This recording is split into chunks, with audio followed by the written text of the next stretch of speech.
Hello, everybody. It's amazing to be here with these people that I love so much. It's really an honor, and I thank you, Paula, for having the idea, and all of you for accepting to share your knowledge and your heart with us today. To make this production wired to a large audience and preserve it for future generations, efforts are made by a series of ecosystems that incorporate artists, programmers, cultural institutions, curators, collectors, and many others. So how does your institution select, curate, collect, and preserve digital content? In 1979, Ars Electronica Festival started. And of course, you have to see also the works that are now that you can find in the archive always related to the time. And I think this is one of the very important things also, that an archive like Ars Electronica actually can contribute, is always the context of the time when these works have been created. And this is why Ars Electronica is actually, we're not speaking about the collection here. So Ars Electronica is not collecting artworks. Ars Electronica is collecting documentations of works, and also documentations about the time, when, in which time the artists are working with which kind of materials, which kind of technology. And I think this is the most important feature when it comes to the Ars Electronica archive. On the right side, the physical archive and the photo boxes there, and on the left side, like one of these boxes looks like in the intern database, where you have all the pictures collected, and when you click on one picture you will get more information about this picture. The online archive, that's something you can access even if you are not at Ars Electronica and get the access from us. So that's public for all. You see the link on the bottom right, archive@aec.at. You basically can explore by yourself. There are a lot of things already in there, and it's still growing. By him, which is connected with the official surface of the official layer of the Ars Electronica archive, you can actually browse through artworks related to different categories and different tags that he actually scrapped or actually took from the Ars Electronica archive, and that he actually combined in order to make this wonderful and very nice visualization project. So whenever you find or you want to search a project that uses water, you can just type in water, and then, for example, all these water projects are then related to each other in a very, very nice graphic.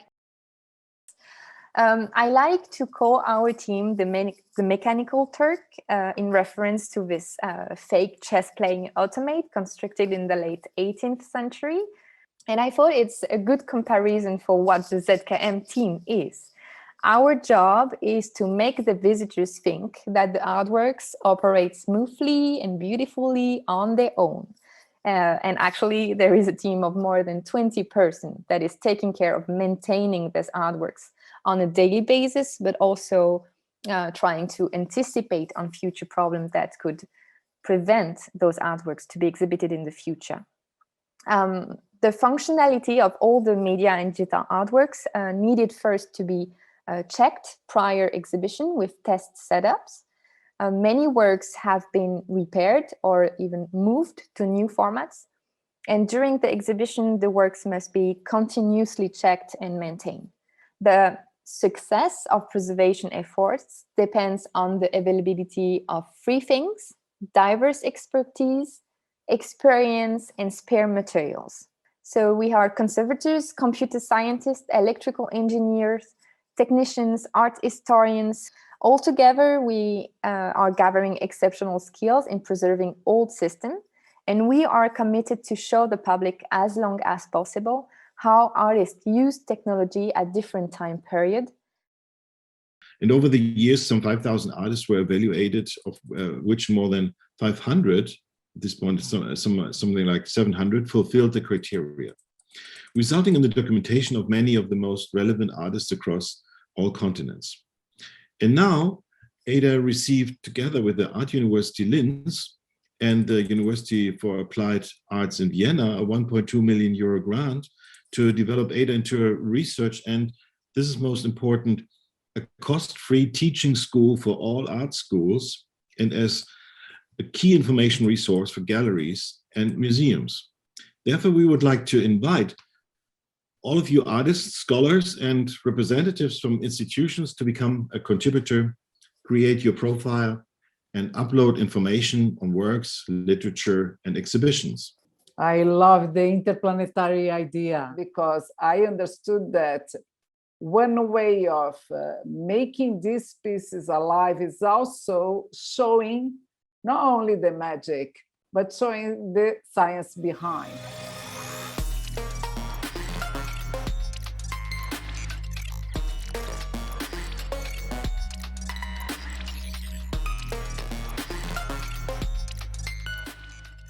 Hi, good afternoon. We are very happy to start this table with all these marvelous people. And this table is about case of studies.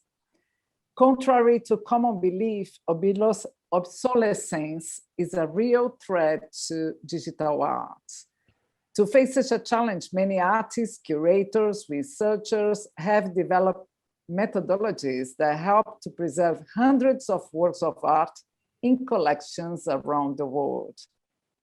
So the different objectives of this tour was first to be able to discover the culture, the history, or the politics of a country through its digital creation and through games. So that was my approach. And also, another objective was to promote diversity in terms of gender, sexuality, and also geographical origin in art and games. So to present more diverse game environments, to be able to play outside of Los Angeles or San Francisco. I have nothing against these two cities, but it's also nice to play in Nairobi or to play in Accra or to play in Rajasthan, for example, and also to be able to wander in different kind of landscapes. These are the number of composers I was mentioning there from different countries. And when you see a plus sign, that's because not only composer, but I was also mentioning people doing like technological innovation. But all this was about words, was not about music. Where was the music? Because the music was being lost, in fact. But at some point, and after many decades, I put together this collection thanks to the help support of the Daniel Langlois Foundation. So you can find, for example, Juan Blanco from Cuba. He was producing more than 100 pieces, and he started in the early 60s, but most of his work were lost. Even he was creating the predecessor of the Mellotron that later became the sampler. But who knew about this? These graphics were lost for many, many, many years. So I'm happy to show it now here. The first time I saw the Hard Disk Museum, it was in Valencia in 2015, but it was ideated, conceived in 2013 in a residency in Santiago de Compostela, where I proposed the idea of having a hard drive for storing the artworks of different artists. The concept of the museum is just the idea of having a unique repository of art to give answer to the question or answer for the new temporal codes of humanity, artistic production, and cultural heritage. Obviously, it's not only this, it's also a tribute to those files that are the base of the contemporary creation. Basically, the project is based in the idea of storing digital art and unique files into a hard drive. A hard drive in this case is it's also a industrial one. It's nothing special with the object, but obviously the content is totally curated. The main focus of the exhibition was an inquiry on sound practices and sound thinking, sound in its relation to voice, to material, sound as a phenomena, as trace, as inscription. There is a long tradition in Mexico of practices, art practices related to sound. So one of the main parts of this project was or is this archive, which is more than a repository. And what I stress about this project and also about the other two projects I will talk about is the curatorial collective form of doing things. No, if that can respond, what do you keep or what would I keep? I would keep the projects that have been curated collectively. How could we think about putting up the projects together and new ways of archiving, let's say? And I think you are all doing outputs that are very out of the scene. I mean, something that's new. And in one way, I am so pleased also because I feel that we are all artists here. So it might be one of the reasons why the outputs are so out of this planet.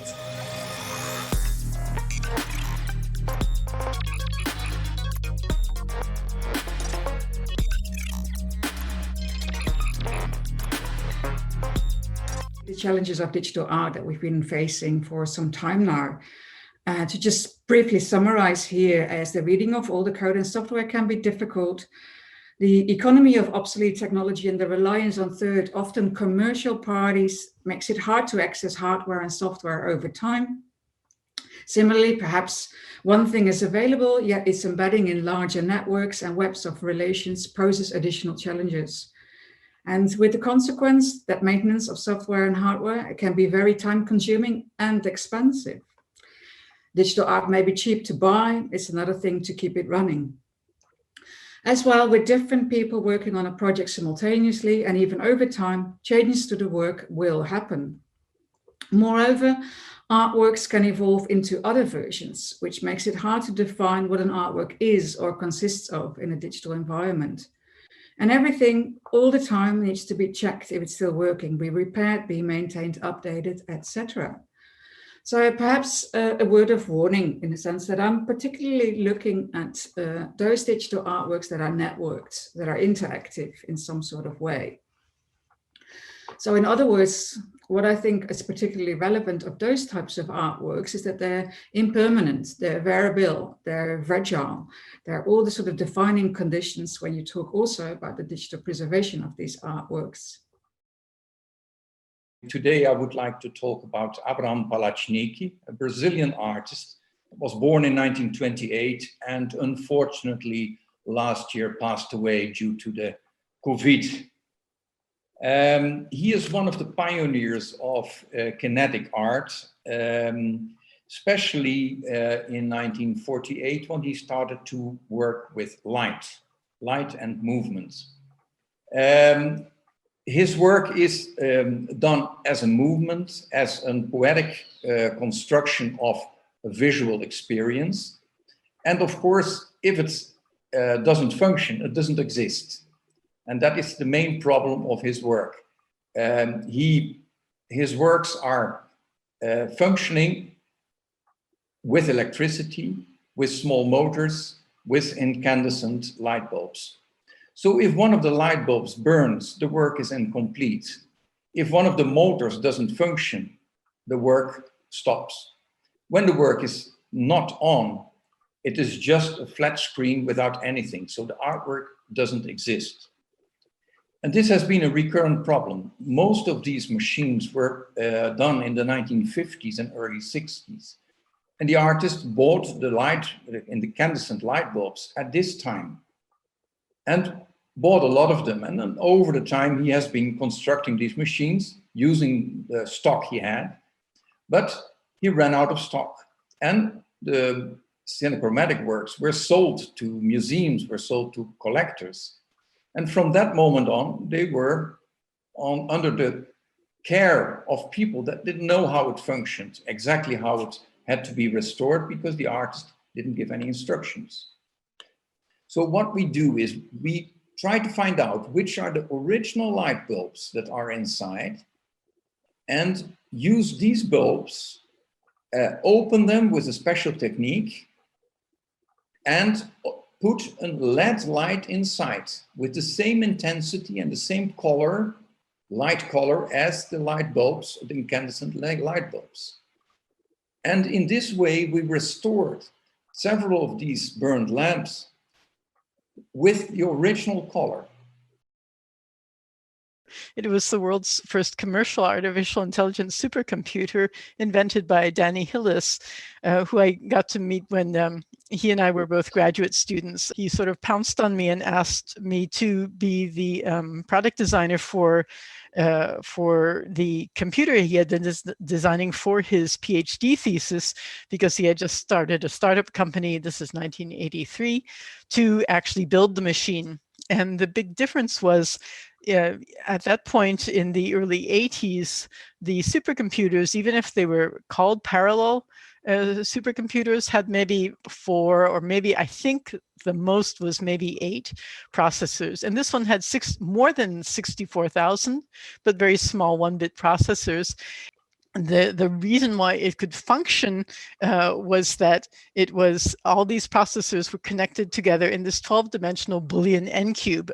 The legend is the very first thing that came up when they turned on the machine was, I blink, therefore I am. This is about the only video that shows the lights.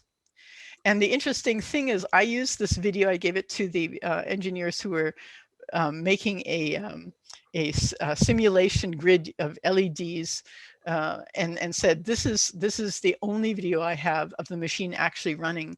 And the engineers who worked at Thinking Machines for longer than me said, you know, it's too fast. And then I finally realized what was going on. It was the connection machine was replaced by the CM5 machine, very different, with just a display of lights. It wasn't showing the lights from inside, and that ran really slowly. So people who had worked for many years with the company, much longer than I, had implanted in their brains the speed of the lights from this other machine that came afterwards. So there you have the question, okay, whose memory was right? What is the correct thing? You can always say, well, the lights are programmable. So, you know, it could be whatever you want. So there's not really one real way that the lights have to be blinking. I think that preservation of media arts allows to really understand the idea of the complex and delicate system in which she highlights the law of interdependence, of ecology, in which everything is connected and mixed with everything. You are in it together. I think that's it.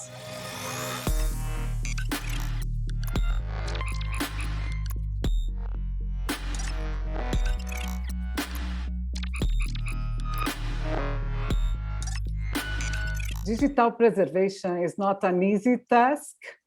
To ensure that digital content remains accessible and usable over time, we need a good plan, we need money, we need preservation methods, technologies, good strategies and actions to ensure easy and global access to our content.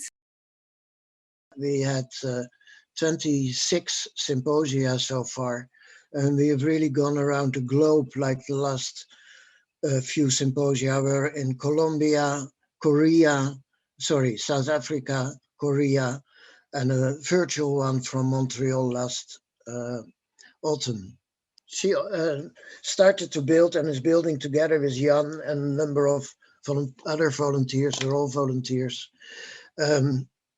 started to build this new version of the archives. And as you can see, it's much more visual, it is dynamic, and it's nice. You recognize that we have mainly the same categories: the symposia, the publications, the academic part, the learning part, and the art part. But there are a few new features here, like visualization possibility of data, where you can, for example, see where all the symposium participants came from on a map, and the special category of the contributors, which we don't have in the old, in the classic archive, I should say. The ACM is the Association for Computing Machinery. It's the professional and scientific society for people in all areas of computers. So you can explore the archives by, maybe you want to find out more about a particular year. So you could click on a year, say 2015. Again, you'll see the similarities, basic information about the conference, but also you'll see that all of the exhibition artworks are on display here, and one might catch your fancy and you can start to click on things and explore further. Or maybe the writings catch your eye and you're interested in that. Another way of viewing artworks is that our artwork is also tagged, so that you can have artworks that maybe you're interested in virtual reality, or maybe internet art, or in this case, electronic and robotic objects. So this shows all of the electronic robotic object artworks exhibited at SIGGRAPH throughout the year. As mentioned, these two archives have similar backends. We started off with the SIGGRAPH one, then we ported that and created the IZEA one, but there are also differences. Now, if we're thinking about connecting these two archives, we have to think about what are we going to connect, because there's a lot of data in there. So what if we start with people and we look at it from kind of a people-centric view? The people are connected to different bits of information within each of those archives. Or we could look at it from an art event or an artwork-centric view. We should get together and write some grants, collaborative grants. We should learn the technical specifications of each other's archives and write some code that would enable us to connect together, and then implement that, and then establish a way of moving forward. One of the things I forgot was it's very important to have standards. So we will create some standards and agree upon those. The issues that we're going to be facing is that we might have different ideas of how this is going to manifest itself. And we have obviously different backends and different information in our archives. There's also security and permissions and regional policies on data sharing that we're going to have to overcome those obstacles, as well as technical support, funding, and communication. But I want to say, funding should not stop us from doing this. SIGGRAPH and IZEA have created amazing archives on the backs of volunteers, and they are very happy to be part of the team. And Jan and I and Wim are all volunteers as well. So it's not about money. It's about willpower. And I think as a group, we have the energy and ideas to make this happen. Thank you. And if you want to get your archive involved in this, send us an email. If you want to volunteer to be on the team, send us an email. Thank you very much. I have a short video. We will see the context where we are built and how we are organized in the sense of the database structure. So later on, we can talk about it. What are we planning to do with this 20 years record of fire? Our archive already includes all the documents and data, which tells the stories of events that have been organized over the years. There are bilingual texts, translated talks, videos of performance, images and video of artworks. The content is in various formats, totally printing, publications, databases, documentaries, DVDs, artist statements, artists' writer tags, biographies, along with hundreds of formal and informal records stored in our offices.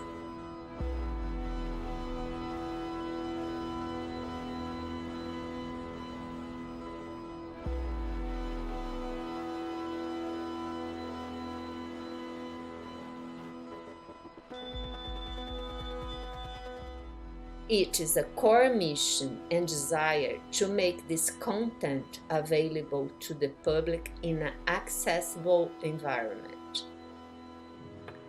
We already have a name for it. It's called File Alive.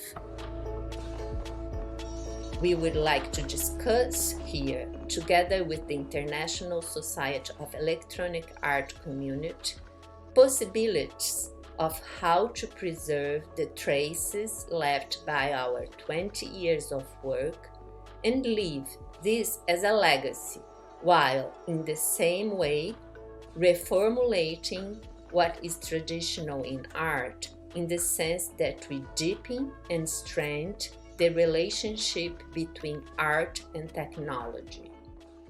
Also, I would like to say that we have an option for a Brazilian open software that they created to the WordPress platform, which is called Tainacan. It's like the pod used to the WordPress, but it's a Brazilian open software that it's very interesting. Thank you for your dreams to be a dream that helps humanity to tell stories. I really appreciate that. And dreaming stories, right? Because artists are always dreaming. So you are the ones that are making the dreams possible. More than this, survive. Thank you all. Thank you. I mean, in behalf of File team, we are very grateful to have this opportunity and conversation. So thank you all very much. Thank you so much for organizing. Thank you.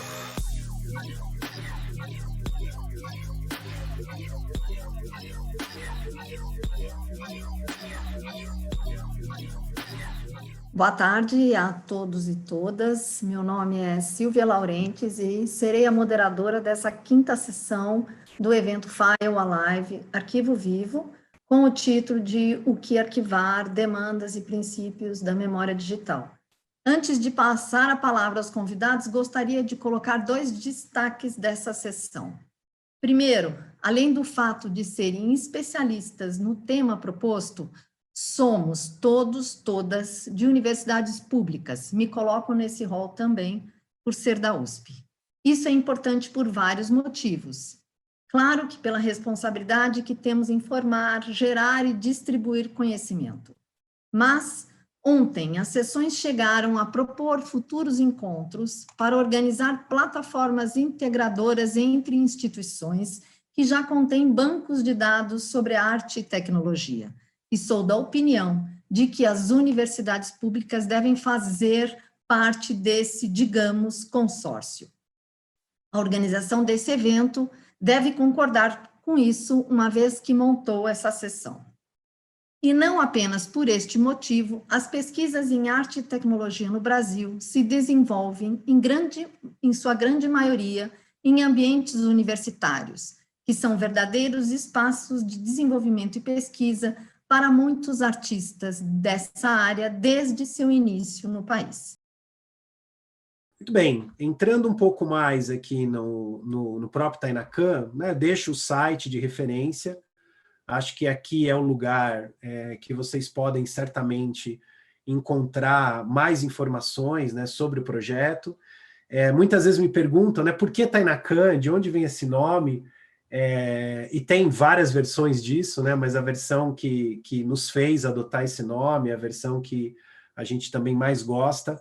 Tainacan tem uma representatividade, né, uma palavra de origem indígena, que tem uma representatividade com a ideia da deusa das constelações, né? Então tem uma perspectiva de se pensar as constelações e de se pensar a união entre essas constelações, né? A partir de uma perspectiva que para nós é muito forte. Essa palavra surgiu muito ligado à Universidade Federal de Goiás, que tem um núcleo de formação de professores indígenas, com o qual a gente colaborava muito na época, e daí vem um pouco esse nome, né, que é um nome que nos agrada bastante. Então, uma série de documentos, isso inclusive está sintetizado numa dissertação de mestrado de uma estudante minha que defendeu ano passado. A gente traça, né, a história dessas políticas brasileiras, as tentativas brasileiras de criação de uma política nacional, a partir de vários diagnósticos que mostravam que o digital para as instituições culturais ainda era uma dimensão muito complexa,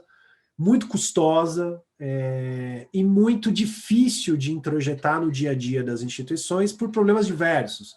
Falta de orçamento, falta de equipe com conhecimento técnico na área, e haveria a possibilidade de se criar uma política nacional que tivesse por intenção de congregar esforços, né, de convergir forças, né, do campo da cultura, para que a gente pudesse ter soluções escaláveis de baixo custo para as instituições brasileiras. Muita gente questiona por que fazer um repositório digital em WordPress, quer dizer, existem outras tecnologias, mas acho importante dizer que o objetivo do Tainacan maior nunca foi ser o melhor software para acervos digitais. O objetivo do Tainacan é sim ser o software mais acessível, é ser o software mais fácil de usar, é ser o software mais fácil de implantar, né? Porque a gente está buscando um objetivo de política pública, que é oferecer uma ferramenta que possa ter escalabilidade, que possa ser amplamente utilizada pelas instituições culturais brasileiras e, evidentemente, de outros países,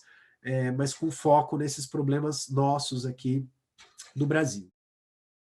Eu pretendo discutir a conservação das obras, problemas e questões que emergem face à conservação de obras de net art, com foco em obras criadas nos anos 90, que se tornaram desafiadoras para os museus, centros de pesquisa e arquivos. Portanto, eu não estou tratando aqui de coleções que são digitalizadas como as que apareceram nessa brilhante apresentação do Dalton, mas de um material que não só é nativamente digital, mas ele é nativamente produzido para as redes. Então, necessariamente, eu vou ter que abordar, ainda que muito superficialmente, as transformações da Web 2.0 no contexto das nuvens computacionais, porque elas implicaram novos regimes de padronização, de segurança, que são incompatíveis com os programas livres mais antigos, aqueles que eram produzidos sem certificação e que usavam uma série de scripts que eram disponibilizados em listas de discussão, sem nenhuma preocupação de autenticação em alguma instância de governo e gestão da internet como um todo. Do meu ponto de vista, se a opção for procurar formas de congelar de alguma maneira o ambiente da NetArt de um dado momento, uma tarefa que também me parece absolutamente impossível, corre-se o risco de pensar o museu e o arquivo no paradigma do gabinete de curiosidades de um futuro do passado. Outra possibilidade é renunciar, de fato, a esse tipo de conservação e pensar que, em vez de celebrar um futuro progressivamente mais estável, preservando fragmentos do passado, os museus de NetArt oferecem a nós uma oportunidade histórica de pensar o museu pós-colonial, um museu do inacabado, do não reparado e do não recuperável. E, ao fazer isso, eles nos permitirão lidar com a irreversibilidade das perdas de hardware, de software e de todos os vínculos afetivos que cada vez mais as redes ensejam. Alguns desses problemas estão relacionados à característica da efemeridade desse tipo de arte. Uma efemeridade ou volatilidade que não se sustenta no desejo de oposição crítica do artista ao mundo da arte, mas enquanto um status quo dessa arte. Decorre dessa característica as perdas reconhecíveis no processo de preservação digital, que são também formados a partir de escolhas curatoriais e que fazem com que o principal esforço de conservação que nós conhecemos se dê no momento da exposição, garantindo o funcionamento da obra para acesso do público. Na academia, nós compreendemos como algo natural na obra de arte, desde o século XVIII, a ação dos artistas, que incluem elementos produzidos pela indústria em suas obras. Mas quando as obras aparecem para serem preservadas digitalmente, esses elementos conflitantes surgem de modo que não conseguimos nos desviar das obscenidades que eles apresentam, o que ele apresenta. Uma dessas obscenidades também foi largamente apontada parcialmente neste evento. É o caso da obsolescência programada, ou outros tipos de obsolescência também, como a Gisele acabou de apontar. Mas insisto, sempre que me é dada a oportunidade, que a obsolescência não é um desejo da indústria sabotadora da preservação da arte. E nem é esse o ponto principal com o qual devemos nos preocupar. Mas devemos compreender que, ao praticar a preservação da obra, estamos empreendendo igualmente a uma preservação da indústria. E como a obsolescência é parte do processo produtivo industrial, nós a levamos para a discussão preservacionista a reboque. Não esperava menos deste time de palestrantes. Esta, sem dúvida, é uma discussão que deverá ter continuidade. E fechamos nesse momento na esperança da continuidade em trabalhos futuros e novas parcerias.